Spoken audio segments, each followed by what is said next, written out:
Apakah Allah tidak akan menerima taubat dari seseorang yang sudah mengerti jika apa yang dilakukannya adalah dosa? Bagaimana jika orang tersebut ingin bertaubat, Ustadz? Apa saja syarat diterimanya taubat? Ya, coba dibaca tadi, ya, segera bertobat tadi, An-Nisa 17 tadi ya.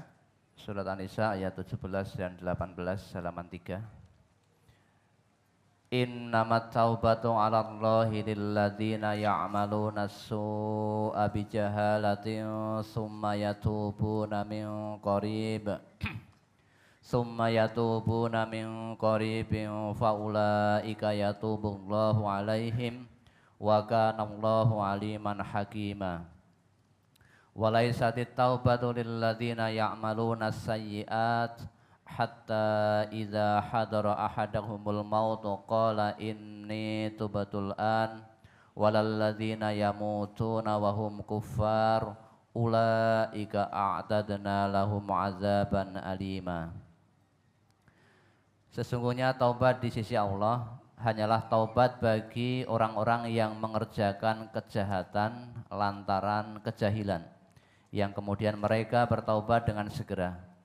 Maka mereka itulah yang diterima Allah taubatnya, dan Allah maha mengetahui lagi maha bijaksana. Dan tidaklah taubat itu diterima Allah dari orang-orang yang mengerjakan kejahatan, yang hingga apabila datang ajal kepada seseorang di antara mereka, barulah ia mengatakan, sesungguhnya saya bertaubat sekarang. Dan tidak pula diterima taubat orang-orang yang mati sedang mereka di dalam kekafiran. Bagi orang-orang itu telah kami sediakan siksa yang pedih. Nah, ingat kan?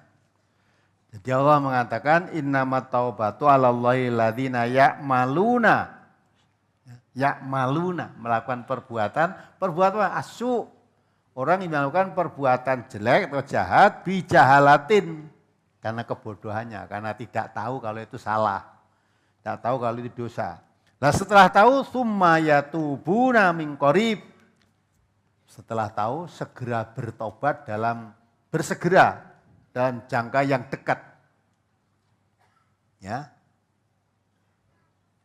Itu diterima. Orang berbuat dosa tidak tahu kalau itu dosa. Nah, setelah tahu segera dihentikan perbuatan itu. Bertobat kepada Allah. Itu yang taubatnya diterima oleh Allah. Nah sekarang kalau orang sudah tahu itu dosa tapi ditunda-tunda, tidak segera bertobat, walaisatit taubatu lilladzina ya'maluna sayyi'at hatta. Nah ini hatta idza hadara ahatumul maut qalu inni tubtul an. Ya.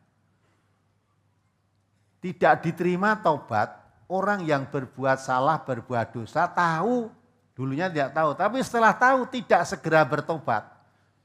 Bareng mati mau menjemput dia, baru sekarang saya akan bertobat.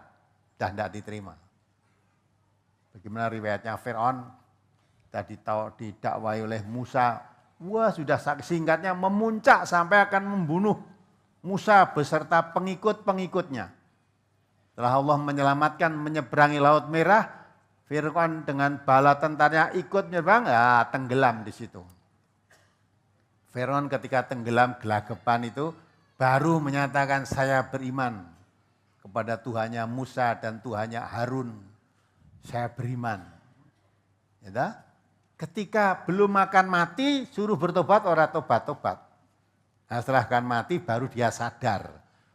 Dia tadinya mengaku sebagai Tuhan, lah kok tenggelam di laut mati coba. Gusti Allah kelelep mati itu gimana? Nah, dia sadar. Bertobat dan tidak diterima tobatnya. Maka kita juga begitu. Kalau sekarang saya sedang melakukan suatu perbuatan maksiat apa, saudara mungkin sedang bermain judi, asik gitu.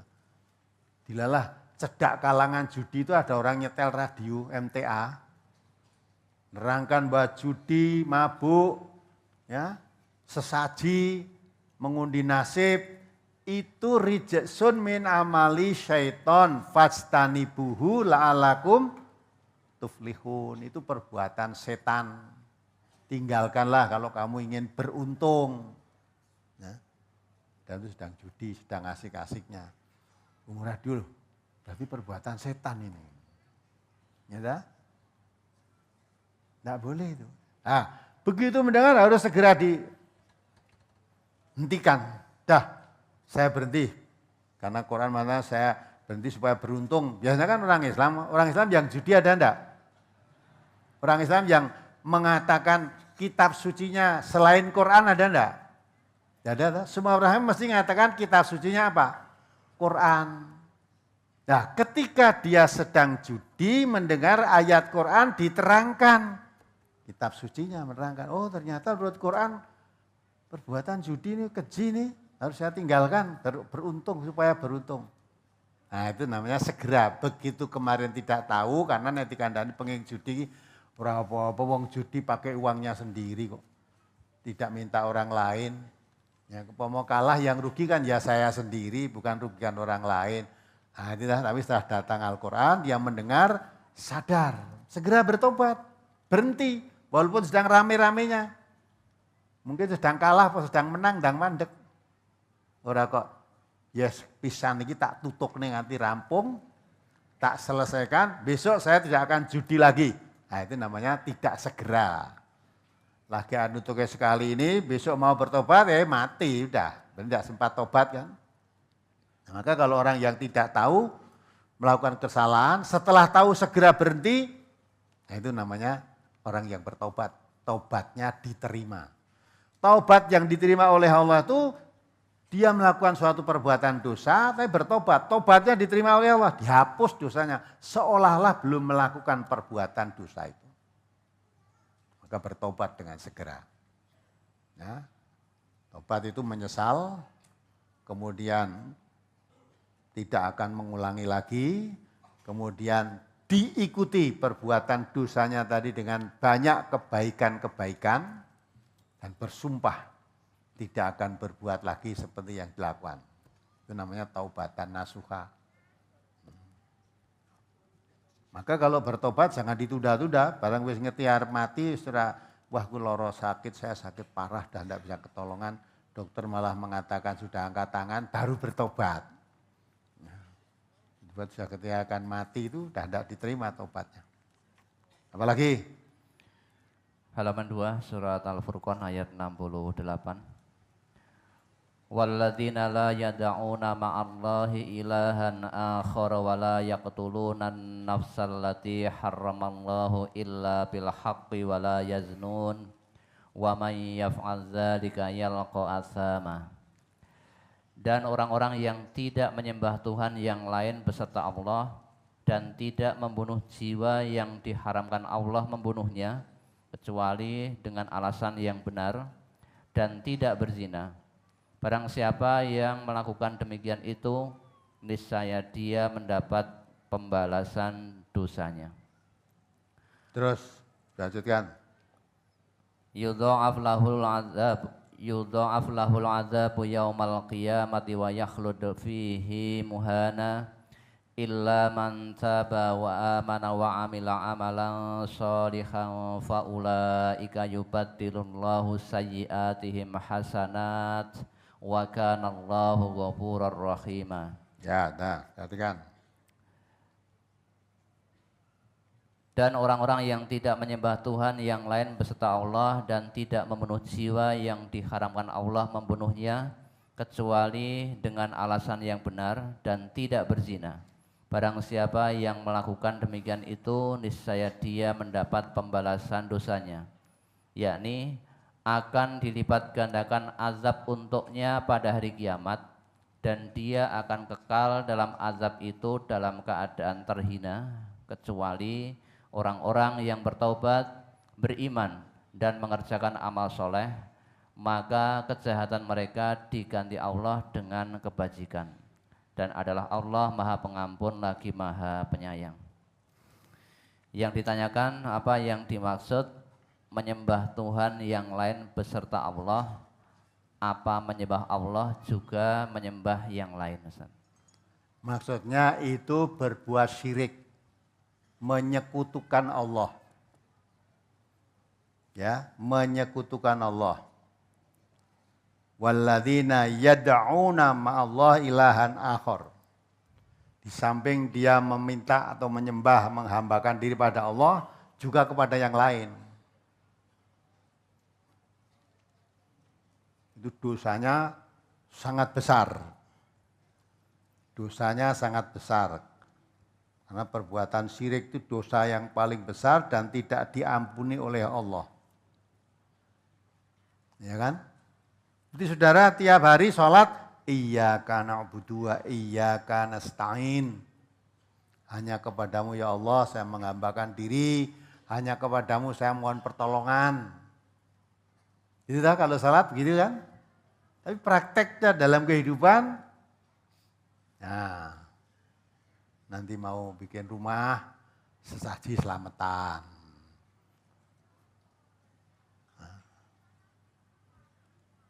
Istrinya hamil, yang pertama kali biar selamat anaknya, selamat ibunya sehat, selamat, adakan apa? Nah, mitonan, tahu enggak mitonan? Nah, mitonan umur 7 bulan, buat takir itu 7, golek gangsir 7, belut 7, gitu. Terus mandi untuk istri yang hamil 7 bulan itu diambilkan dari sumur 7. Ya. Nah katanya iyyaka na'budu wa iyyaka nasta'in. Lah kok njaluk selamat neng gangsir, neng welut, neng nah, buat apa itu? Lah itu termasuk dosa besar, itu syirik. Banyak hal-hal yang dilakukan oleh kita. Ya, kita termasuk saya dulu kan itu kan sebelum ngaji. Ya begitu itu. Maka kemarin sudah saya terangkan toh, orang Islam itu yang diperhatikan inamal khomru wal maisiru itu.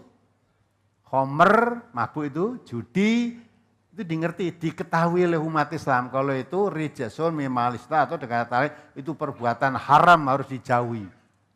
Padahal ayatnya tidak hanya itu. Inamal khomru wal maisiru wal ansabu wal azlamu. Baru dikatakan oleh Allah rijasun minamali syaiton fajtanibuhu la'alakum tuflihun. Mabuk, judi, sesaji, mengundi nasib dengan anak panah tadi ya, itu perbuatan keji, perbuatan setan, jauhi. Supaya kamu beruntung. Lah yang diperhatikan oleh Islam itu yang disingkiri hanya judi dan apa? Mabuk. Nek sesaji malah diurip-urip, dihidup-hidupkan. Mau bikin rumah sajen, mau nandur pari sajen, mau metik pari sajen, mau bikin apa lagi, semua dia sampai bakar batu merah pun disajeni. Padahal itu ansop, ya, termasuk tadi.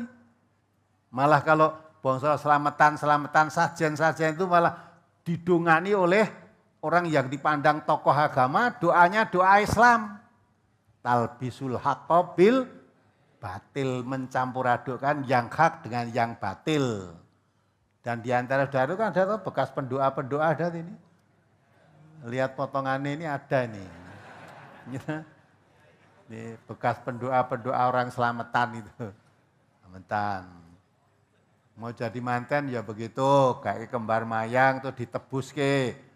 Ya, tebus. Ini ada tukang nebus kembar mayang. Sekarang jadi ustadz ini, Ustadz Mardani. Tahu enggak nih Mardani? Enggak ada. Dulu tukang nebus kembar mayang, tukang dimintai orang mau punya kerja, minta hari baik. Dia itu ya itu. Ya. Dia dalang, punya gamelan lengkap sawayang kulit. Kalau ada orang punya minta apa itu? Ruatan. Jadi minta dalang itu nanggap wayang itu ruatan nanggap wayang. Dia ya pinter nggak lakon ruatan ini lakonnya apa.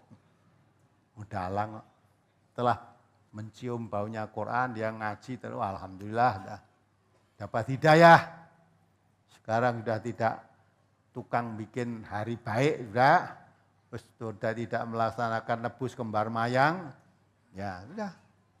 Jadi orang kan punya kan. Jadi pengantin itu nek orang nggo kembar, kalau tidak pakai kembar mayang takut nanti tidak ada selamat. Maka pakai kembar mayang. Setelah selesai nanti deboknya dibuang di perapatan. Coba kamu lihat, kan bertentangan jauh dengan Islam. Katanya apa? Biar selamat. Loh katanya iya karena butuh, iya karena stain. Ya, kamu hanya kepada Allah menghambakan diri, pada Allah mohon pertolongan, lakukan yang kembar mayang. Nah itu termasuk itu, mensekutukan Allah dengan yang lain. Ya, banyak yang dilakukan oleh umat Islam ini tanpa menyadari bahwa itu sebetulnya perbuatan yang menghapuskan kebaikan. Coba dibaca itu. Ya, tanggal 88 atau berapa itu, buat musyrik itu menghapus semua kebaikan, dosanya diampuni, menghapus dosa-dosanya, menghapus kebaikannya, dosanya tidak diampuni. Ya. Tapi banyak dilakukan tanpa disadari seolah-olah malah itu ajaran Islam. Surat Al-An'am ayat 88. Surat Al-An'am, surat ke-6 ayat 88. Dzalika hudallahi yahdi bihi may yasha'u min ibadihi walau asyraku lahabita anhum ma kanu ya'malun. Itulah petunjuk Allah yang dengannya Dia memberi petunjuk kepada siapa yang dikehendakinya di antara hamba-hambanya. Seandainya mereka mempersekutukan Allah. Nah ini dah, seperti yang kamu katakan tadi, ya, ayat tadi, samping menyembah Allah, menyembah selain Allah juga. Itu namanya mempersekutukan Allah. Pada ayat ini diterangkan, ayo terus, nah, intinya mempersekutukan Allah tadi. Niscaya lenyaplah dari mereka amalan yang telah mereka kerjakan. Ya dah? Kalau kamu mempersekutukan Allah dengan yang lain, lenyap habitat amaluhum. Semua amal yang kamu kerjakan lenyap semuanya. Sholatnya gugur, puasanya gugur, hajinya gugur, umrohnya gugur, lenyap semuanya. Tidak hanya sekedar lenyap, rugi untuk ganjaran, malah tidak diampuni dosanya. Dibaca 48 An-Nisa itu. An-Nisa nomor surat 4 ayat 48. Innallaha la yaghfiru ay yushraka bihi wa yaghfiru ma duna dzalika liman yasha wa may yusyrik billahi faqad iftara isman azima. Sesungguhnya Allah tidak akan mengampuni dosa syirik dan Dia mengampuni segala dosa yang selain dari syirik itu bagi siapa yang dikehendakinya.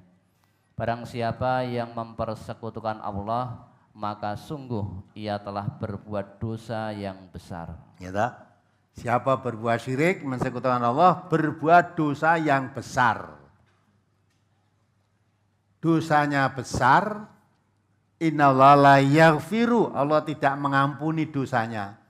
Allah tidak mengampuni dosa, padahal dosanya dosa besar.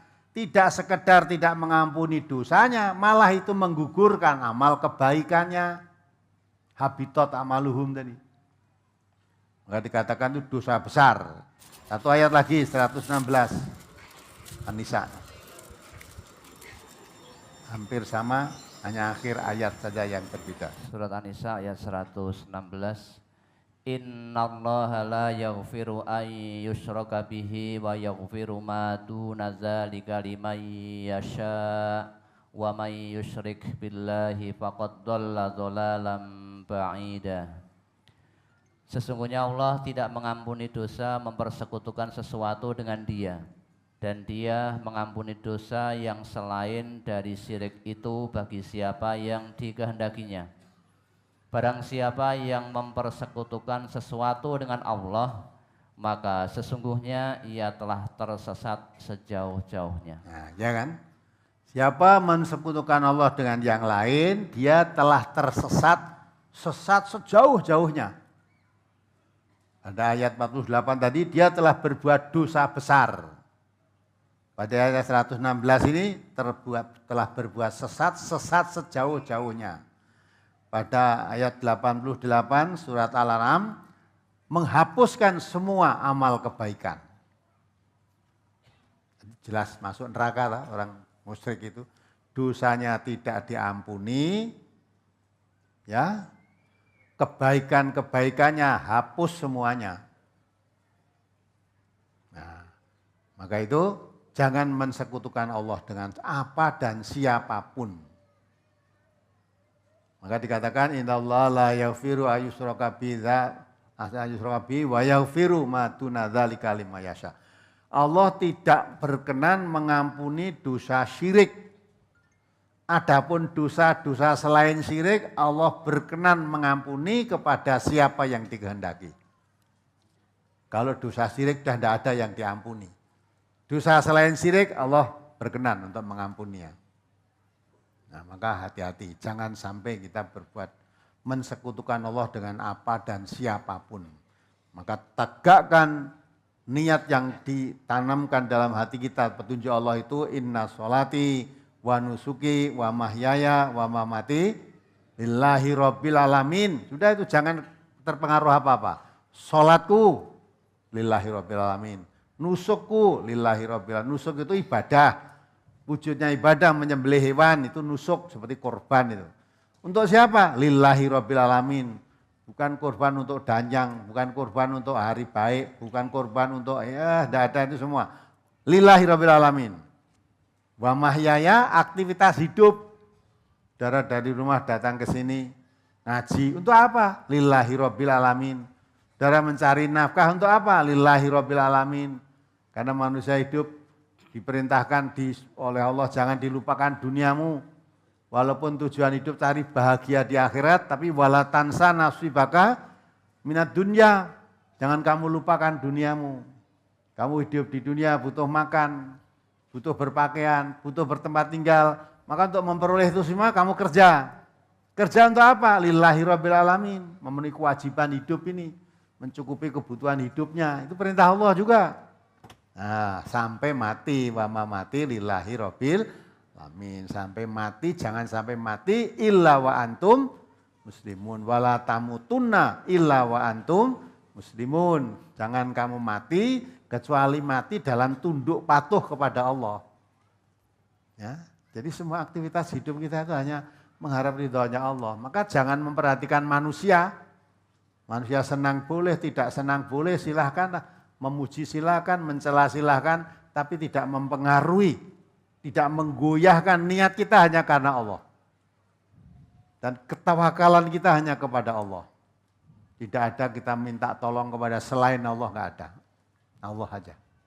Nah, insya Allah kalau begitu lurus, kalau kita tawakal ala Allah dengan betul, wa may yatawakkal ala Allah fahuwa hasbuh.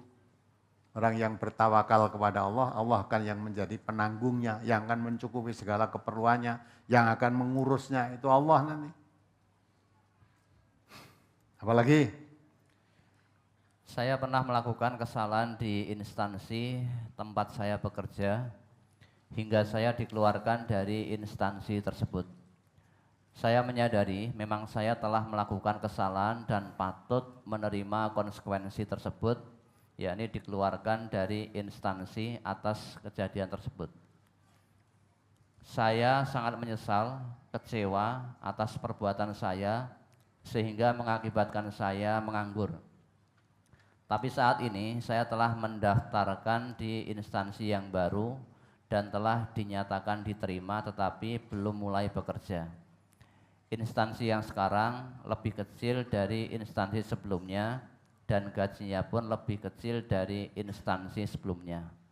Pertanyaan yang pertama, apakah kejadian saya ini merupakan azab yang diturunkan kepada saya seperti brosur halaman 1 nomor 1 Ustadz, dan seperti Quran surat Al-An'am ayat 65 yang telah Ustadz jelaskan? Yang kedua, saya telah menyadari kesalahan-kesalahan saya dan tidak akan mengulangi lagi. Tetapi terkadang saya masih terbayang-bayang dengan kesalahan saya yang lalu, masih merasa menyesal. Bagaimana agar hati saya bisa tenang dan bisa terus berkarir dengan sukses di instansi yang baru tanpa terbayang-bayang penyesalan kesalahan saya yang lalu? Yang ketiga, saya sudah menyatakan bertobat Ustadz, tapi saya masih ragu-ragu apakah tobat saya diterima oleh Allah. Dengan keraguan saya tersebut membuat saya tidak tenang, Ustaz. Ma asobaka min hasanatin famin Allah. Ma asabaka min hasanatin fa minallah. Wa ma asabaka min sayyi'atin fa min nafsik. Kalau itu suatu kebaikan yang menimpamu, ditimpa suatu kebaikan, kegembiraan, kesenangan, itu dari Allah. Apa musibah yang tidak kamu sukai menimpa pada dirimu, termasuk kamu dikeluarkan dari instansi tadi, itu karena dari tanganmu sendiri, dari perbuatanmu sendiri. Sekarang dosa ada dua. Dosa sampai dikeluarkan itu menyalahi dari instansi, ya, tapi tidak menyalahi Allah. Ya. Kalau tidak menyalahi Allah sudah dikeluarkan, bersyukurlah tidak menyalahi Allah. Kalau memang yang menyampai korupsi lah itu ya disalahi menyalahi instansi itu juga menyalahi Allah. Ya, dikeluarkan. Kalau dikeluarkan dari instansi sudah selesai kan, tapi dosamu kepada Allah bertobat, mohon ampun kepada Allah. Itu berarti salah terhadap instansi itu, salah terhadap Allah. Ada lagi yang instansi, kamu dikeluarkan karena jangan nurut aturan instansi itu. Ya.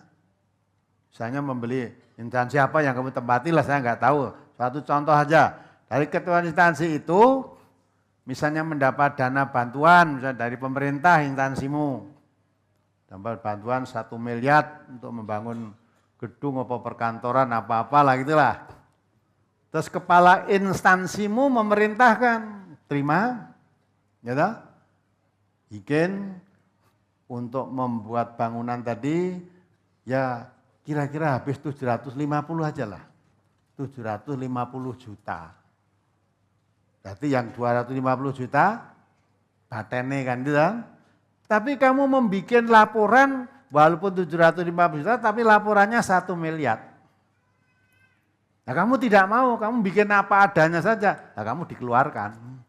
Orang manut pimpinannya dikeluarkan. Nah berarti kamu dianggap berdosa menurut intensi itu, tapi kamu dianggap mulia di sisi Allah. Kamu menegakkan kebenaran, menegakkan kejujuran, tidak mau curang, tidak mau bohong. Nah, sekarang kan kadang-kadang orang yang jujur, baik itu malah disingkir-singkir gitu. Kancane ora akeh malah. Nah kalau kamu bertahan begitu, kamu mulia. Kalau dikeluarkannya karena itu, saudara tidak perlu sakit hati. Dikeluarkan dari instansi yang semacam itu berarti diselamatkan oleh Allah. Untuk mendapat rezeki yang halalan thayyiban. Jangan merasa dulu gajinya besar, iya tapi kamu sering terus menipu. Suruh berbuat curang, suat manipulasi, itu dosamu besar. Gaji yang kamu terima tidak bisa menolak ya, gebukannya malaikat nanti sana. Tidak bisa kamu. Tapi walaupun gajinya kecil tapi lurus. Sehingga kamu makan halal. Allah juga perintahkan kulu mimma fil ardi halalan thayyiban. Akan apa yang tumbuh Allah di bumi ini yang halal dan yang baik. Sekalipun kecil tapi halal baik, insya Allah berkah. Nah yang tahu kamu sendiri. Apa kamu menyalahi instansi tapi menyalahi Allah. Atau kamu memang yang menyalahi instansi juga menyalahi hukum Allah.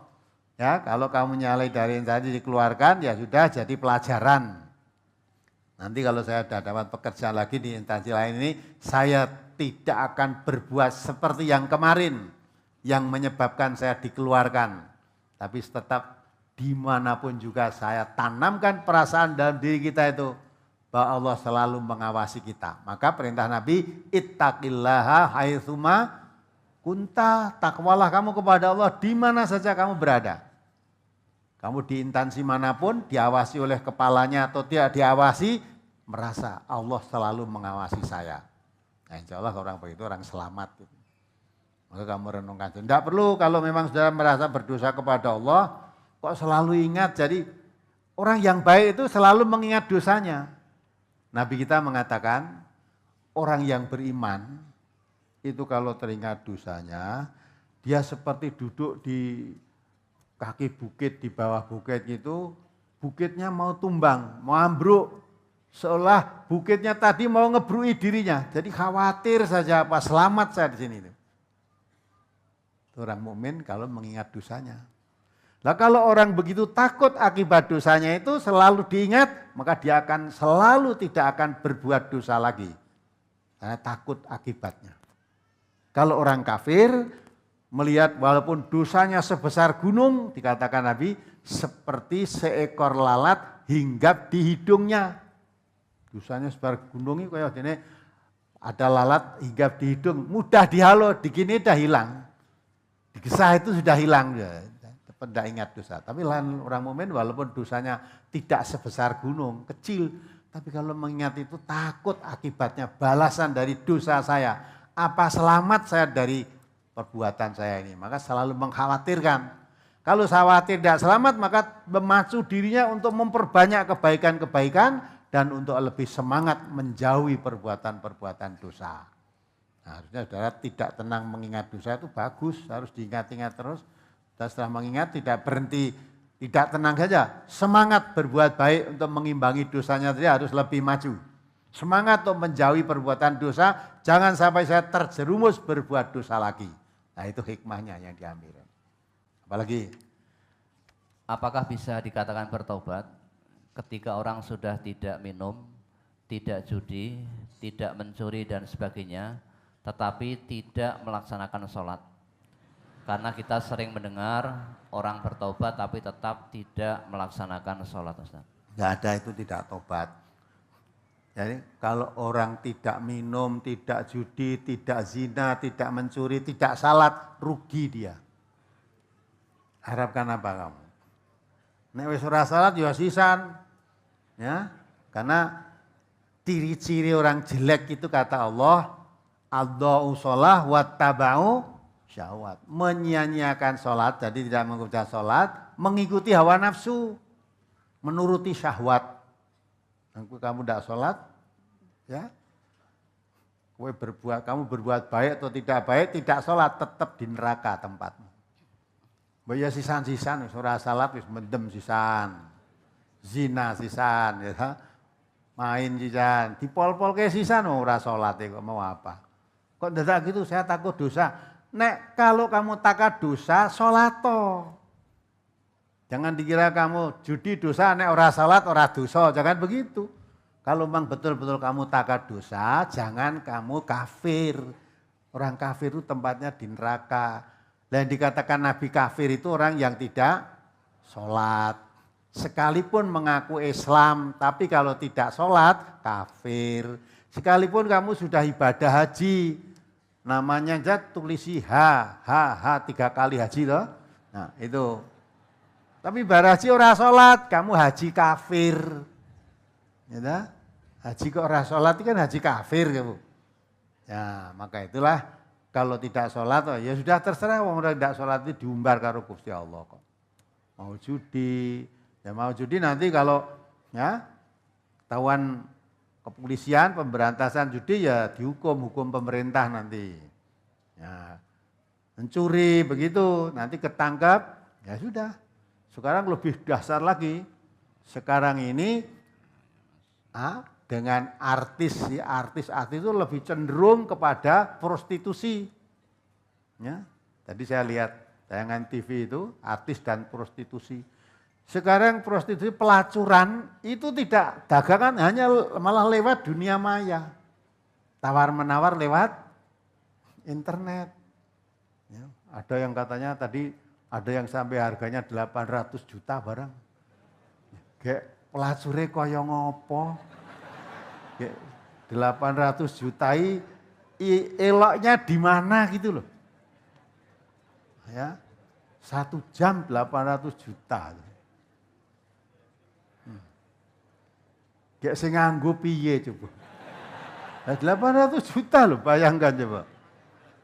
Lah kamu 800 juta, kamu punya uang untuk nikah, berikan istrimu 800, wah bahagia, senang, berapa mungkin 800 juta bisa berhari-hari. Lah nek pelacur sak jam 800 juta mbok apake itu saya.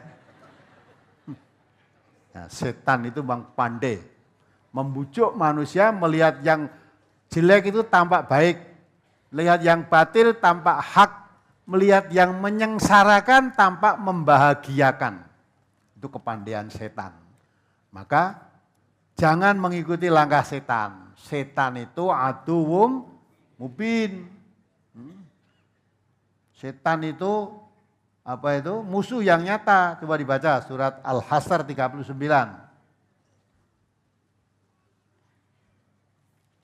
Musuh itu musuh. Jangan kamu setan karena pandai memutarbalikkan kok. Tampaknya itu sebenarnya membahayakan, tapi ketok membahagiakan. Ya? Mulai tertarik itu. Ya dibaca. 39 surat nomor 15 ayatnya 39. Surat Al-Hijr nomor surat 15 ayat 39. Qala rabbi bima aghwaytani la uzayyinanna lahum fil ardi wa la ughwiyannahum ajma'in. Iblis berkata, "Ya Tuhanku, oleh sebab engkau telah memutuskan bahwa aku sesat, pasti aku akan menjadikan mereka memandang baik perbuatan maksiat di muka bumi, dan pasti aku akan menyesatkan mereka semuanya." Iya kan? Jadi setan itu akan menjadikan manusia itu memandang baik perbuatannya yang salah, yang sesat. Perbuatan maksiat itu dipandang, diputar balik setan, bisa merubah pandangan manusia sebenarnya itu maksiat, tapi tampaknya itu perbuatan baik, maslahat. Nah, itu perbuatan setan. Dan setan akan menyesatkan manusia semuanya. Disesatkan memang. Maka Allah katakan wala tattabi'u khutuwatis syaitan innahu lakum aduwwum mubin. Setan itu musuhmu yang nyata. Karena apa? Innama ya'murukum bisu wal fahsya. Setan itu selalu mengajak kamu kepada yang jelek, yang keji. Perbuatan jelek dan perbuatan keji. Maka itu jadi, coba bayangkan itu. Pada 50 juta kita kok golek duit gampang. Nah, orang yang berani pemesan pelacur yang 850 juta. Itu kira-kira orang hidup mewah apa hidup kekurangan. Ya. Orang hidup mewah, kalau sudah hidup mewah sudah seperti itu, coba dibaca surat Bani Israil ayat 16. Surat Al-Isra nomor surat 17 ayat 16. Wa idza aradna an nuhlika qaryatan amarna mutrafiha fafasaku fiha fahaqqa 'alaihal qawlu fadammarnaha tadmira. Dan jika kami hendak membinasakan suatu negeri, maka kami perintahkan kepada orang-orang yang hidup mewah di negeri itu supaya mentaati Allah, tetapi mereka melakukan kedurhakaan dalam negeri itu, maka sudah sepantasnya berlaku terhadapnya perkataan atau ketentuan kami, kemudian kami hancurkan negeri itu sehancur-hancurnya. Ingat firman Allah ini. Kalau Allah ingin menghancurkan suatu negeri, apabila orang-orang yang hidup mewah di negeri itu, hidup mewah itu orang kaya atau miskin? Orang kaya. Coba kalau 1 jam bayar 850 juta itu naik 2 jam berapa? 1 hari berapa? Lah uang itu diambil dari mana kalau bukan orang kaya? Bisa juga hasil usahanya mungkin pengusaha-pengusaha, atau juga bisa juga hasil pencurian, hasil korupsi. Saking korupsi uang banyak, argo apa? Ya wis dienggo ngono-ngono kuwi. Memuas-muaskan nafsunya. Padahal nafsu manusia tidak akan puas sebelum masuk ke liang kubur. Nah, kalau orang hidup mewah, ya, suruh mentaati Allah tetapi mereka berbuat durhaka kepada Allah, maka Allah membuat sudah sepantasnya berlaku ketetapan kami. Dan kami hancurkan negeri itu sehancur-hancurnya. Maka kalau kita melihat ayat ini saudara, kita sebagai orang yang mengkaji Al-Quran menemukan ayat ini. Kalau tidak mau ngaji, Apalagi ngaji sekedar dibaca, walau khatam berapa kali tidak tersentuh ayat ini. Tapi kalau kita mempelajari, memahami, sudah sangat memprihatinkan negeri kita ini. Kalau kita lengah, negeri kita akan dihancurkan sehancur-hancurnya. Segala bentuk kemaksiatan di negeri ini ada. Apapun sudah mengatakan bentuk maksiat, aranono, maksiat apa? Di sini ada. Pelacuran ada, pelacuran lewat internet ada, yang pelacuran terang-terangan ada, yang pelacuran buka, pelacuran ini rumah pelacur terang-terangan ada. Ini yang sedang ramai juga, Gubernur DKI ini kan mau membuka ya, rumah pelacuran kan, lokalisasi, terus ditentang dari DPR. Coba gubernur mau membuka lokalisasi, lah kok kalah karo Bupati Surabaya, ya, Wali Kota Surabaya, ya, sudah resmi ada pelacuran, ditutup, dibubarkan. Lah kok ini yang belum ada mau Nah gitu. Lah gitu harusnya ulama-ulama yang paham, ngerti tentang keras harusnya. Bukan nek ngono malah tok ra krungu bareng pengajian tentang keras. Mau ada bukan kajian sana, mau mendirikan gedung sana ditentang keras, enggak boleh. Itu ulama apa semacamnya. Nah, maka itulah kondisi kita sudah sangat memprihatinkan. Tinggal kita menunggu dihancurkan oleh Allah sehancur-hancurnya atau kita menolak. Kalau kita tidak ingin itu, maka galakkan pengajian ini. Buka pengajian di mana-mana, berantas perbuatan setan, terutama dari dirinya sendiri. Dan kita musuh, setan itu musuh sampai ketemu, sampai hari kiamat nanti. Tidak bisa kita berkompromi dengan setan, dengan bentuk apapun. Nah itu harus berani, maka buka pengajian di mana-mana. Nah, orang yang tidak suka dikaji setan, yang kaji Quran dengan betul ini sudah terpengaruh perbuatan setan. Sebab kalau nanti Quran dikaji, dipahami, perbuatan-perbuatan setan seperti tadi tidak laku. Dan dimusuhi setan itu. Tapi kita yakin lah, maka pertolongan itu tangan Allah.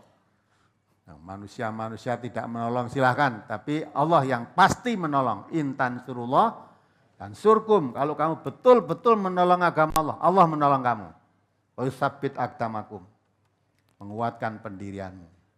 Maka kita jangan loyo, buka pengajian, walaupun hambatan, rintangan harus dihadapi, hadapi. Kalau kita telah masa bodoh, terserah, kondisinya sudah semacam ini, nanti akan dihancurkan negeri ini. Kalau negeri dihancurkan, walaupun kita tidak ikut berbuat dosa, kita kena juga. Maka Allah katakan, wattaqu fitnatal ladina wattaqu fitnatal la tusibanna minkum dzalamun minkum khassah. Takutlah kamu kepada suatu saat kalau Allah mendatangkan azab itu tidak khusus menerima, menimpa orang yang berbuat dosa, berbuat salah. Orang baik-baik pun yang masa bodoh terhadap ya, kemaksiatan yang berlaku di sekitarnya kena juga. Allah sudah ingatkan wattaqu fitnatal la tusibanna alladziina dzalamu minkum khassah. Nah, jadi makin kita mengkaji Al-Qur'an itu memahami, tumbuh, oh ini saya merasa berkewajiban. Saya merasa berkewajiban. Tidak rela kalau negeri ini dihancurkan oleh Allah sehancur-hancurnya karena perbuatan manusia. Terutama disinggung ayat tadi manusia-manusia yang hidup mewah. Kalau orang hidup mewah berkompromi dengan setan, ya, kita harus memusuhinya. Ya, kalau kita memusuhi, Allah menolong kita.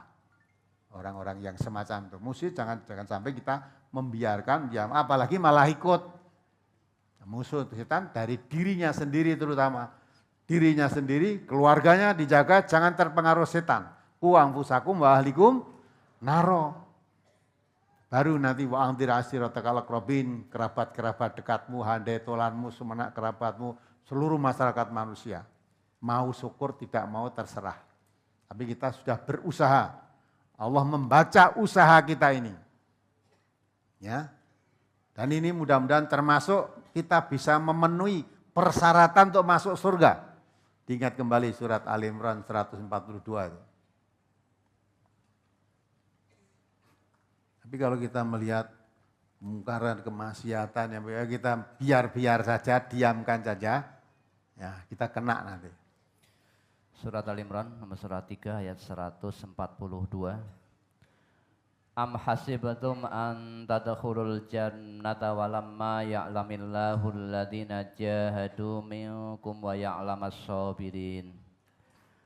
Apakah kamu mengira bahwa kamu akan masuk surga padahal belum nyata bagi Allah orang-orang yang berjihad di antaramu dan belum nyata orang-orang yang sabar. Apa kamu mengira masuk surga dengan mengaku sebagai orang Islam, ya, hanya sholat, nanti Ramadan puasa, kalau puasa atau Idul Fitri, apa itu kamu kira dengan begitu masuk surga?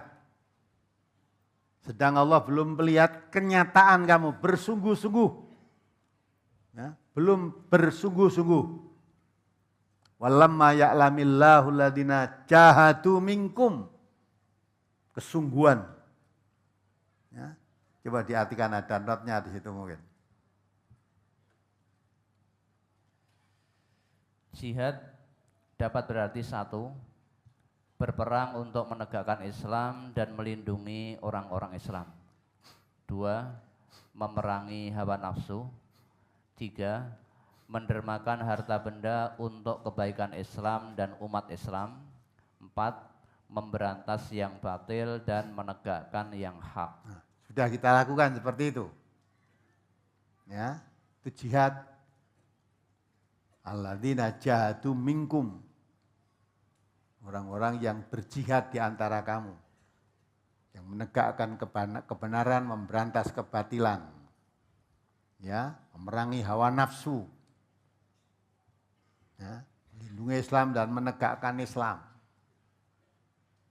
mulai dari dirinya sendiri. Apa kamu sudah termasuk yang begitu? Wa ya'lamas sabirin, dan kamu termasuk orang yang sabar, bersungguh-sungguh dalam berusaha menyebarkan Islam dan mengamalkan Islam dalam kehidupan, dan bersabar di dalam menerima akibat, menerima musibah, menerima rintangan karena kita mengamalkan, menyebarkan dan mengamalkan Al-Quran dalam kehidupan sehari-hari. Apapun yang menimpa diri kita, karena itu kita sabar. Kalau kita bersabar, innallaha ma'as sabirin, Allah menyertai orang yang sabar. Nah, maka itu tidak bisa Islam hanya zaman sekarang Islam sholat, poso, duit-duit nanti haji, punya uang banyak lagi haji lagi, punya uang banyak haji lagi. Bukan itu. Ya, bukan itu aja. Termasuk kita cegah perbuatan fahsya dan mungkar, itu kewajiban berdakwah. Nah, maka Islam inilah hanya bisa dikembangkan, bisa dimenangkan lewat dakwah. Ya, lewat dakwah. Maka kita ingin masuk surga, bukan dihitung kamu sudah haji berapa kali, umroh berapa kali, sholat berapa kali, itu nanti akan masuk surga, bukan itu. Itu memang termasuk bagian, tapi tidak hanya itu. Walaupun kita sudah sholat, tapi kita masa bodoh terhadap musuh-musuh Islam yang di sekitar kita. Artinya setan-setan yang akan membelokkan manusia dari jalan yang lurus. Kemungkaran, kemaksiatan. Sedang Allah mengatakan kalau orang yang hidup mewah diperintah untuk taat pada Allah, tapi mereka berbuat maksiat, Allah hancamkan, akan dihancurkan negeri ini sehancur-hancurnya. Nah, supaya negeri kita tidak dihancurkan oleh Allah sehancur-hancurnya karena kemaksiatan yang dilakukan oleh orang-orang yang hidup mewah. Ya, jangan sampai kita malah, ya, kita biarkan rada mewah sithik malah gabung sisan. Nah, kita harus cegah semua itu. Sebab orang hidup mewah banyak harta itu, diberi harta yang banyak itu oleh Allah yang memberi. Supaya bersyukur, bukan malah untuk menentang perintah Allah. Maka dengan kita mengkaji, memahami, kita bisa menyesuaikan diri. Bagaimana saya harus berbuat sesuai dengan Al-Quran ini. Karena Quran itu petunjuk. Kalau hanya dibaca saja tidak dipahami, nggak akan dapat ambil petunjuk apa-apa. Ya? Maka Maka perintah Allah supaya Quran itu lihat dabaru ayatihi, dipelajari tiap-tiap ayatnya, waliyatadzakkara ulul albab, orang yang mempunyai akal pikiran yang sehat supaya dapat pelajaran. Maka orang yang tidak bisa mengambil pelajaran dari Al-Quran itu pikirannya tidak sehat. Apalagi membenci lebih tidak sehat lagi itu. Apalagi